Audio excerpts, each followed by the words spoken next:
was forced to defend not just his career, but his very right to redemption.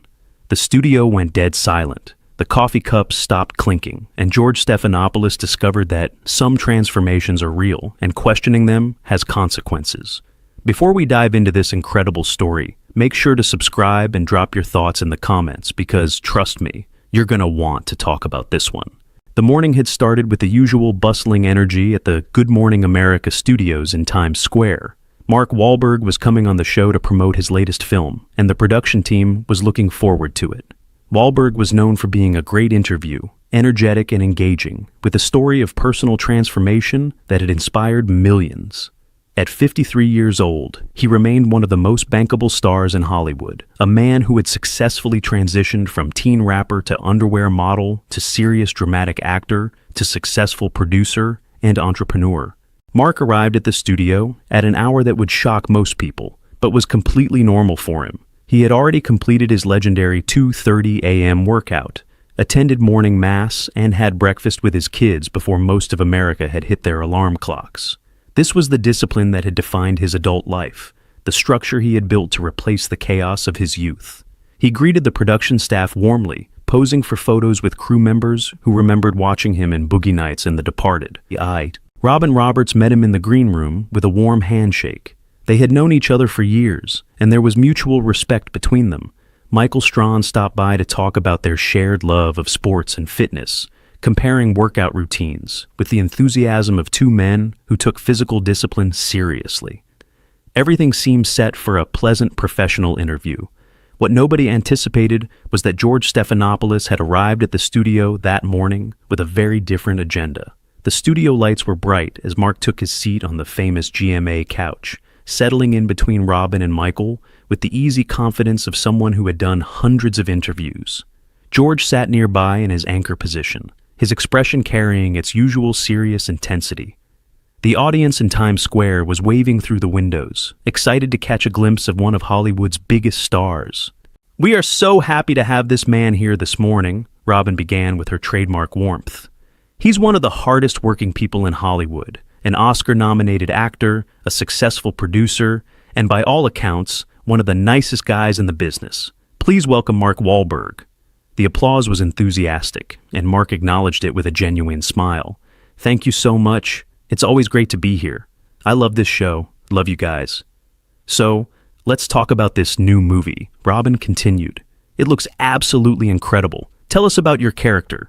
Mark launched into an engaging description of the film, discussing the physical preparation required for the role, the message he hoped audiences would take away, the privilege of working with his director and co-stars. He was articulate and passionate, giving Robin exactly the kind of interview that made for great morning television. Then George Stephanopoulos leaned forward, and something in the atmosphere shifted noticeably. "Mark, I want to ask you about something that I think is important context for your story," George began, his voice carrying the serious tone he typically reserved for political interviews. "You've talked a lot over the years about your transformation, your redemption story, but I think we need to be honest about what you're being redeemed from. When you were 16 years old, you attacked two Vietnamese men in separate incidents. One of them, Johnny Trin, was left permanently blind in one eye. You served 45 days in jail. These weren't youthful indiscretions. These were violent hate crimes. Do you think America has been too quick to forgive you?" The question landed like a bomb in the middle of the bright, cheerful morning show set. The audience visible through the windows seemed to freeze. Robin's expression shifted to one of visible discomfort. Michael looked like he wanted to intervene, but couldn't find an opening. Mark's smile faded, replaced by something more guarded, more serious. "George, I've never hidden from my past," Mark replied, his voice measured but carrying an undertone of tension.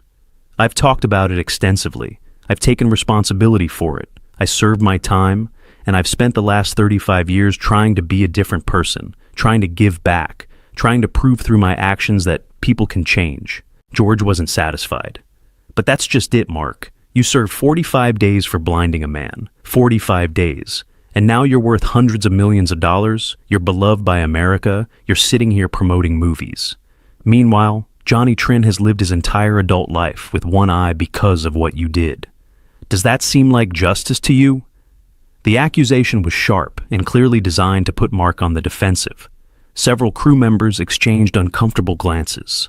This wasn't the typical GMA interview, and everyone could feel the tension rising. "I can't change what I did when I was 16 years old," Mark said, his voice growing quieter, but more intense. "I was a kid on drugs, running with the wrong people, full of anger I didn't understand. None of that excuses what I did. Nothing excuses it. But I have to believe that people can change, George. I have to believe that redemption is possible. Because if it's not, then what's the point of anything?" "But here's what troubles me," George pressed, his journalist instincts clearly in full control now. "In 2014, you applied for a pardon from the state of Massachusetts. You wanted your record expunged. And a lot of people, including some of your victims, saw that as incredibly tone-deaf.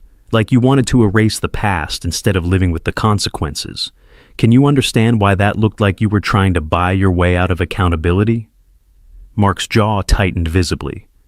The pardon request was about being able to work with law enforcement on youth outreach programs. There were certain things I couldn't do with a felony record. It wasn't about erasing anything. I withdrew the application when I realized how it was being perceived. But I've never tried to hide from what I did. I've talked about it in every interview for 30 years. "Have you ever personally apologized to Johnny Trin?" George asked, his tone almost prosecutorial now. "Have you ever looked him in the eye and said you were sorry for taking his sight?" The question seemed to hit Mark somewhere deep. He was silent for a moment, and when he spoke, his voice carried a weight that surprised everyone in the studio. "I've reached out through intermediaries over the years. I've offered to meet, to apologize in person, to do whatever I could to make amends. The response has been complicated. Some of my victims have forgiven me, others haven't, and they have every right to feel however they feel. I can't force forgiveness. All I can do is try to live a life that shows I'm not that person anymore." Robin tried to steer the conversation somewhere safer. "Mark, I think everyone can see how much you've changed. Your work with at-risk youth, your commitment to your family, and your faith." But George cut in before she could finish. "Let's talk about that faith, actually. You wake up at 2:30 in the morning. You go to church every day. You become this symbol of Catholic redemption. But some people might see that as performance, as image management. How do we know this isn't just another role you're playing?" The accusation of inauthenticity seemed to strike something fundamental in Mark. His expression hardened in a way the audience had never seen from him in an interview setting. "You want to know if my faith is real, George? You want to know if I actually believe what I say I believe?" His voice was rising now, carrying an intensity that seemed to fill the entire studio.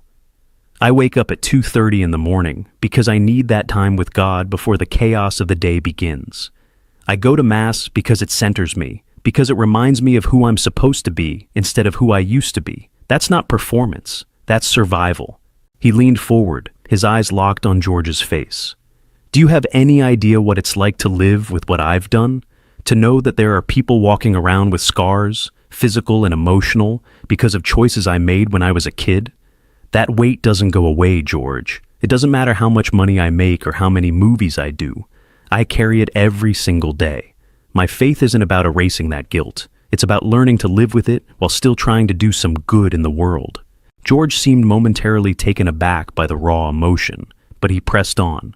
"But you have to understand how this looks to some people. A rich, famous movie star who committed hate crimes as a teenager, now living in a mansion, raising his kids in privilege, talking about redemption. There's a racial component to this that we haven't addressed. Your victims were Asian. Your crimes were racially motivated. In this era of heightened awareness about anti-Asian violence, don't you think your story takes on a different meaning?" The observation was pointed and clearly designed to corner Mark in the current social context. Mark sat very still for a long moment before responding. "I am aware of that context every single day of my life. I've spoken to Asian American community groups. I've supported organizations that fight hate crimes. I've tried to use my platform to speak out against exactly the kind of violence I committed when I was young. But you're right, George. I can't escape what I did. I can't make it fit a neat narrative of redemption that makes everyone comfortable. All I can do is keep trying to be better and hope that my life since then counts for something."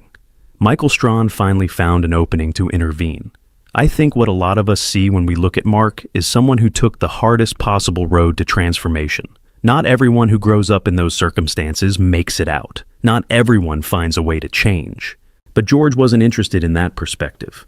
With respect, Michael, that's the Hollywood version of the story. The reality is that Mark committed serious violent crimes and faced minimal consequences. He served 45 days in jail and went on to become a multimillionaire celebrity. If he had been black, if he had committed those same crimes, does anyone really believe his story would have turned out the same way? The question introduced race in a way that made the entire studio tense. Mark's response was immediate and sharp.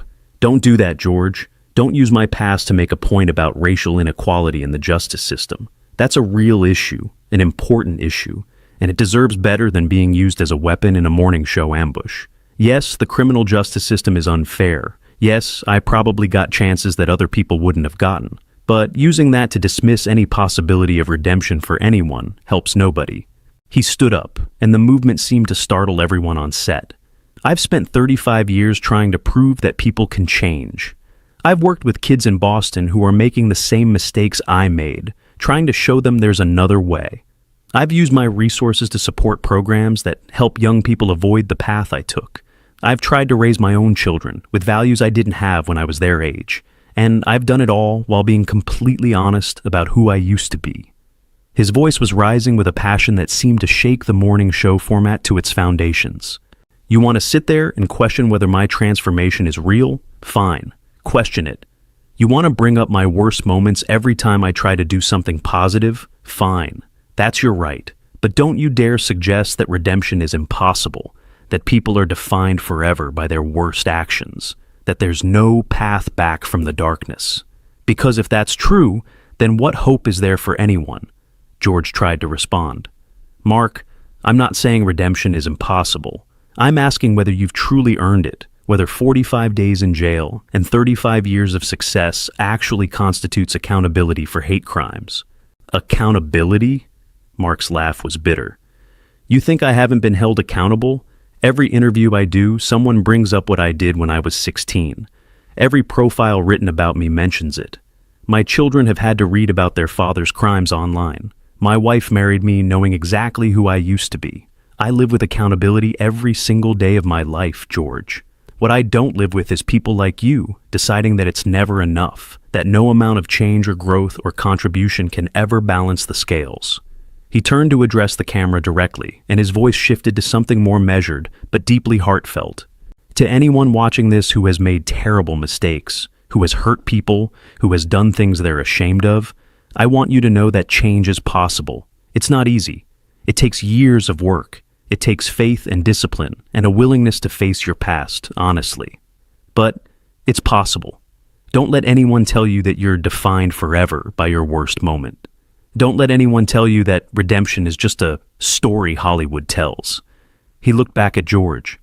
"I came here today to talk about a movie I'm proud of, made with people I respect, telling a story I think matters. Instead, I've been put on trial for crimes I committed when I was a child, judged by someone who has never walked a mile in my shoes, questioned about the sincerity of my faith by someone who apparently thinks spiritual transformation is just another form of image management." He straightened his jacket with deliberate calm. "You know what the difference is between you and me, George. I know who I am. I know where I came from. I know what I've done, both the terrible things and the good things. I've spent 35 years building a life that I'm not ashamed of anymore. What have you built, George? What have you overcome? What demons have you faced and conquered?" The questions hung in the air, unanswered. "I grew up in Dorchester with nothing. I was addicted to cocaine by the time I was 13. I was in and out of jail. I committed acts of violence that I'll regret until the day I die. And from the absolute bottom, I built a career, a family, a life of purpose. Not because I'm special, but because I refused to accept that my past was my destiny." He turned to Robin, and his voice softened. "Robin, I'm sorry this went the way it did. You've always been good to me, and I appreciate that." He nodded to Michael. "Michael, good to see you, brother. Keep grinding." Then he looked at George one final time. "I hope you never have to experience the kind of fall I experienced, George. I hope you never have to claw your way back from the absolute bottom while the whole world watches and judges. But if you do, I hope you find more grace than you've shown me today. Because that's what redemption actually requires, not just from the person seeking it, but from the people who have to decide whether to grant it. He started walking toward the exit. The movie opens next month. It's about a man who gets a second chance at life and has to decide what kind of person he's going to be. I think it's the best work I've ever done. I hope people will see it and judge it on its own merits. And I hope, somewhere in that story, someone who's struggling, someone who thinks their past has disqualified them from a meaningful future, will find a reason to keep fighting. He paused at the edge of the set. That's my legacy, George. Not what I did when I was 16. What I've done every day since then to try to be worthy of the second chance I was given. If that's not enough for you, that's your problem, not mine. And with that, Mark Wahlberg walked off the set of Good Morning America, leaving behind a stunned silence that seemed to swallow the entire studio.